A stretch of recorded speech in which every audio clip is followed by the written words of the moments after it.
Hello दोस्तों, स्वागत है आपका हमारे YouTube चैनल सिनेमा ग्राफिक्स में।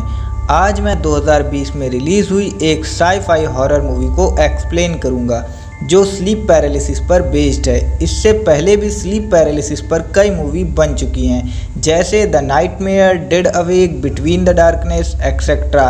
इस मूवी का नाम है कम ट्रू। इसकी IMDb रेटिंग है 6.2 आउट ऑफ 10। इस मूवी को डायरेक्ट किया है एंथनी स्कॉट बर्न ने। अगर आपको हमारा एक्सप्लेनेशन अच्छा लगे तो वीडियो को लाइक, शेयर तथा कमेंट करना ना भूलें। यदि चैनल पर नए हों तो सब्सक्राइब करके बेल आइकन अवश्य दबा दें, जिससे हमारे वीडियो की नोटिफिकेशन आप तक सबसे पहले पहुंचे। हमारी इंस्टाग्राम की लिंक डिस्क्रिप्शन बॉक्स में है, तो जाइए और हमारी इंस्टा ID को भी बहुत सारा प्यार दीजिए। इस चैनल से रिलेटेड हर एक अपडेट आपको वहां पर मिलती रहेगी। तो अब बात करते हैं इस मूवी के कुछ इम्पॉर्टेंट कैरेक्टर्स के बारे में। सारा, जो कि हाई स्कूल में है और अपने घर से भागी हुई है तथा जिसे स्लीप वॉकिंग की बीमारी भी है। जोई, जो कि सारा की फ्रेंड है तथा सारा अधिकतर इसी के घर में सोती है। डॉक्टर मेयर, जिन्होंने स्लीप स्टडी का ऐड दिया था तथा जो इसे कंडक्ट भी कर रहे थे। डॉक्टर एनिटा, जो कि डॉक्टर मेयर के साथ स्लीप स्टडी पर वर्क कर रही थी। डॉक्टर जेरेमी, जिसे लोग रिफ कहकर बुलाते हैं तथा ये भी डॉक्टर मेयर के साथ काम करता है। तो शुरू करते हैं इस धमाकेदार मूवी की एक्सप्लेनेशन को। फिल्म की शुरुआत एक 18 साल की लड़की सारा के साथ होती है, जो अपने घर से भागी हुई है।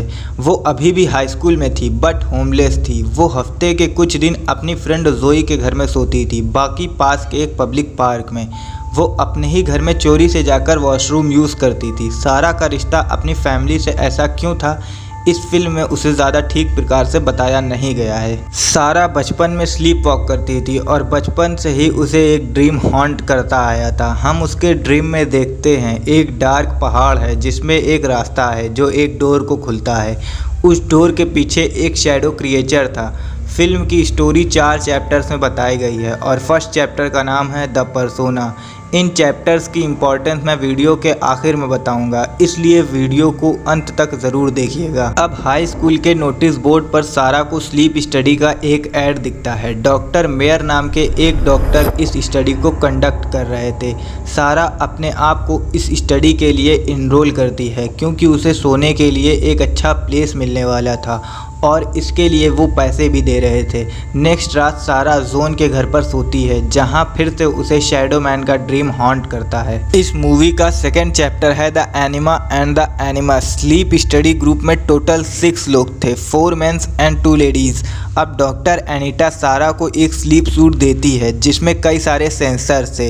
ये सेंसर सोते समय दिमाग की एक्टिविटीज़ को मेजर करते थे। रिसेंटली बर्कली यूनिवर्सिटी के कुछ साइंटिस्ट ने एक ऐसा डिवाइस इन्वेंट किया था जो दिमाग के डेटा को स्कैन करके उसे इमेज के तौर पर दिखा सकता था। मतलब इस डिवाइस को पहनकर यदि आप एक राइनो को देखेंगे तो स्क्रीन पर भी आपको राइनो ही दिखेगा, वहीं यदि आप एक डॉल को देखेंगे तो स्क्रीन पर भी आपको वही दिखेगा। डॉक्टर मेयर इस टेक्नोलॉजी को स्लीप स्टडी में यूज़ करना चाहते थे क्योंकि वो देखना चाहते थे कि ब्रेन सोते वक्त कौन सी इमेज पैदा करता है। सारा उस रात बहुत अच्छे से सोती है। नेक्स्ट डे एक आदमी सारा का पीछा करने लगता है। उसे वो पहले लाइब्रेरी में देखती है तथा बाद में वो उसे थिएटर में दिखाई देता है। मूवी का थर्ड चैप्टर है द शैडो। दूसरी रात सारा को शैडो मैन का सपना फिर से दिखाई देता है, जहां इस बार कई सारे शैडो फिगर्स थे। इस बार भी वो पैनिक में उड़ जाती है। Next morning doctor Anita Sara को कुछ इमेज दिखाकर आइडेंटिफाई करने के लिए कहती है। सारा को शैडो मैन की इमेज दिखते ही दौरे पड़ने लगते हैं। उसे इमरजेंसी ट्रीटमेंट के लिए ले जाया जाता है। तभी वो आदमी भी वहां आ जाता है जो कल सारा का पीछा कर रहा था। उसका नाम डॉक्टर जेरेमी था। सब उसे रिफ कहते थे। सारा रिफ को देखते ही उसे कन्फ्रंट करती है। उसे ये प्लेस सेफ नहीं लगता क्योंकि उसे फर्स्ट टाइम पैनिक अटैक आया था। रिफ सारा से माफ़ी मांगता है। डॉक्टर मेयर भी एनिटा को डांटते हैं क्योंकि एनिटा ने बिना उसकी परमिशन के उन इमेजेस को दिखाया था। ये रिफ का आइडिया था जो डॉक्टर मेयर को बिल्कुल पसंद नहीं आता। वो कहते हैं ये साइंटिफिक नहीं है। टेस्ट सब्जेक्ट्स को अपना सपना याद रहता है और जागरूक अवस्था में उसका परिणाम खतरनाक भी हो सकता है। नेक्स्ट आफ्टरनून सारा की लॉन्ड्री स्टोर में कुछ पल के लिए आग लग जाती है। तभी कुछ शरारती लड़के उसके मोबाइल को चुरा लेते हैं। उसी रात सारा स्लीप स्टडी को एंड करने का डिसीजन लेती है। रिफ उससे फिर से माफ़ी मांगता है, उसे अपने ऑफिस ले जाता है, वो मशीन दिखाता है, सब कुछ एक्सप्लेन करता है कि वो कैसे काम कर रही है। वो उसे दूसरे लोगों के ड्रीम्स भी दिखाता है। सारा को इससे थोड़ी हिम्मत मिलती है, वो स्टडी को कंटिन्यू करने के लिए मान जाती है। डॉक्टर एनिटा एंड रिफ सब्जेक्ट्स को मॉनिटर कर रहे थे, तभी अचानक स्क्रीन पर एक शैडो फिगर दिखाया जाता है। स्ट्रेंजली सारा और दो अलग लोगों के ब्रेन डेटा से एक जैसी ही इमेज आ रही थी। रिफ कहता है, मेरे बचपन के ड्रीम्स में भी ऐसे शैडो मैन आते थे जिसे मैंने सिर्फ एक बुरा सपना समझकर इग्नोर किया था।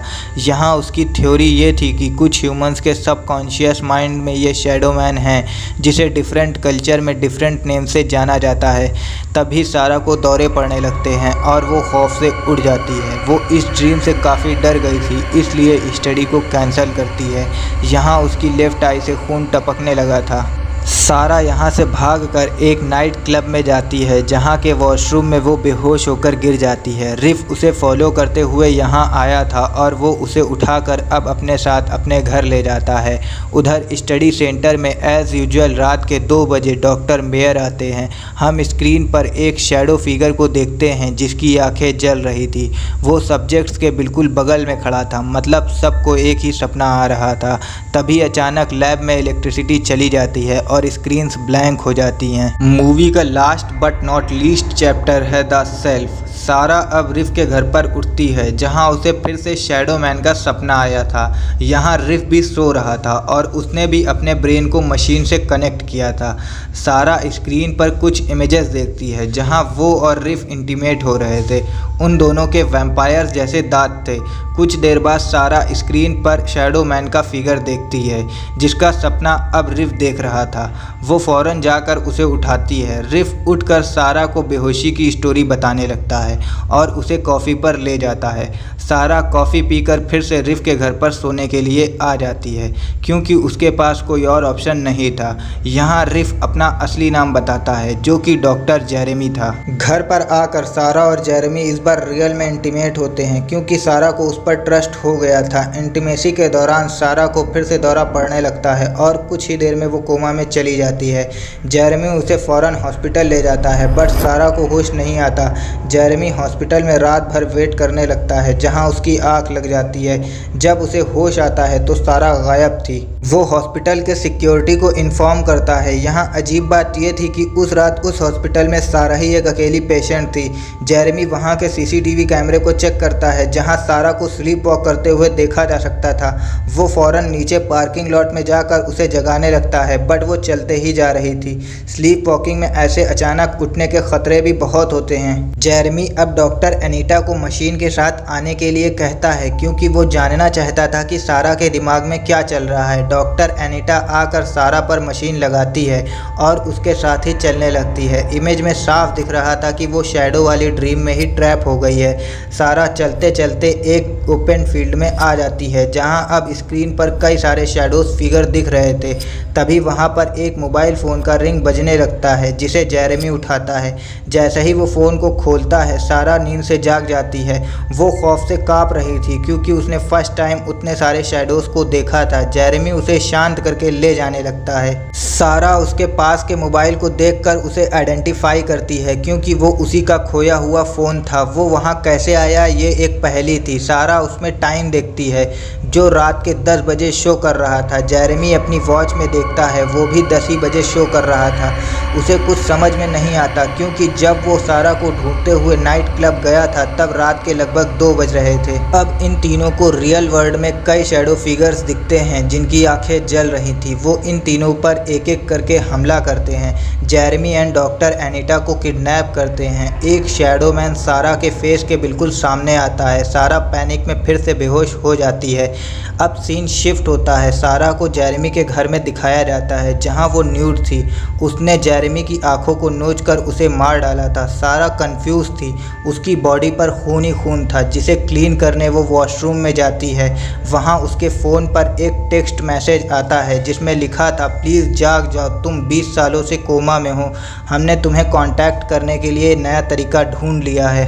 हमें पता नहीं तुम्हें यह मैसेज कैसे मिलेगा, प्लीज़ जाग जाओ। जिसे पढ़कर सारा खुश होती है, हंसने लगती है। उसके मुंह पर वैम्पायर जैसे दांत आ गए थे। फिल्म यहीं एंड हो जाती है। तो ये थी फिल्म कम ट्रू की कहानी। तो अब बात करते हैं इस मूवी की स्टोरी लाइन के बारे में। एंड काफ़ी कंफ्यूजिंग है, ड्रीम के अंदर ड्रीम, कोमा के अंदर कोमा की कहानी। So let me explain. सारा एक कोमा पेशेंट थी, शायद 40 साल के आसपास की महिला। वो 20 साल से कोमा में थी, शायद जब वो हाई स्कूल में थी तब कोमा में चली गई थी। ये पूरी फिल्म सारा के सबकॉन्शियस माइंड में चल रही थी, कुछ भी रियल नहीं था। वो एक ड्रीम रियलिटी में थी। सब doctor, sleep study, high school, जोई, पूरा वर्ल्ड उसके ही सबकॉन्शियस माइंड का हिस्सा था। सभी लोगों को एक जैसे ही शैडो मैन के सपने इसलिए आ रहे थे क्योंकि वो सभी सपने सारा के थे। सारा ड्रीम में ड्रीम कर रही थी, इसलिए जेरेमी की वॉच 10 बजे दिखा रहा था। इवेंट टाइम 2 बजे के बाद का ही था। क्लोज से देखने पर शैडो मैन हर सब्जेक्ट्स के बगल में खड़े हुए दिखते हैं। शायद ये रियल वर्ल्ड के डॉक्टर्स होंगे जो रियल वर्ल्ड में सारा को जगाने की कोशिश कर रहे थे। यहाँ ऐसा लगता है कि रियल डॉक्टर्स ने कोमा पेशेंट को जगाने का एक नया मेथड इन्वेंट किया था। पेशेंट के सबकॉन्शियस माइंड में घुसकर उसे कन्विंस करना कि ये रियल नहीं है। एंड में वो लोग सारा को ये बात टेक्स्ट मैसेज के ज़रिए बताते हैं। सारा इसे टेस्ट करने के लिए वो वैम्पायर जैसे दांतों को इमेजिन करती है, जिसे देखकर वो कन्विंस हो जाती है क्योंकि नॉर्मल इंसान के ऐसे दांत नहीं होते। मतलब वो अब जान चुकी थी कि ये सब एक ड्रीम है। मूवी के 4 चैप्टर्स हैं, the persona, the anima and the animus, the shadow and the self. ये चारों एक स्विस साइकियाट्रिस्ट कार्ल यंग की कलेक्टिव अनकॉन्शियस थ्योरी का हिस्सा हैं। एंड में सारा जेरेमी के घर पर जब नेक्ड उठती है तो उसका रीज़न ये है कि जब वो दोनों इंटीमेट हुए थे तो कुछ पल के लिए सारा बेहोश हो गई थी। वो स्लीप वॉकिंग के स्टेट में थी। जब जेरेमी ने उसे जगाने की कोशिश किया तो सारा ने अनजाने में उस पर हमला करके उसको मार डाला। स्लीप वॉकिंग के दौरान लोग क्या क्या नहीं करते, खाना खाते हैं, कार चलाते हैं और कुछ लोग मर्डर भी कर सकते हैं। इसके बाद मूवी में जो कुछ भी होता है वो सारा के सेकेंड ड्रीम का हिस्सा है। मतलब हॉस्पिटल से स्लीप वॉकिंग, शैडो अटैक, ये सब उसका ड्रीम था। यहाँ सारा कोमा स्टेट के फर्स्ट ड्रीम में सेकेंड ड्रीम कर रही थी। जब फाइनली सारा का आमना सामना शैडो फिगर से होता है तब वो अपने सेकेंड ड्रीम से बाहर आती है। तब उसे पता चलता है कि उसने एक्सीडेंटली जेरेमी को मार डाला है। फिल्म के डायरेक्टर ने कॉम्प्लेक्स चीज़ को लाइनियर वे में दिखाया है जिससे कंफ्यूजन पैदा होता है। फिल्म एकदम बढ़िया है, इसके विजुअल इफेक्ट, साउंड ट्रेसी आपको बांध कर रखते हैं। फिल्म थोड़ी स्लो बर्न है बट मास्टर क्लास है। मैं आपको रिकमेंड करता हूँ कि आप इस मूवी को एक बार ज़रूर देखें। अब वीडियो पसंद आई हो तो वीडियो को लाइक करें, शेयर करें तथा कमेंट करना ना भूलें। यदि चैनल पर नए हैं तो सब्सक्राइब करके बेल आइकन अवश्य दबा दें जिससे आप तक हमारी वीडियो की नोटिफिकेशन सबसे पहले पहुंचे। तो मैं अब आपको मिलता हूं हमारे अगले वीडियो में। तब तक के लिए स्टे होम, स्टे सेफ।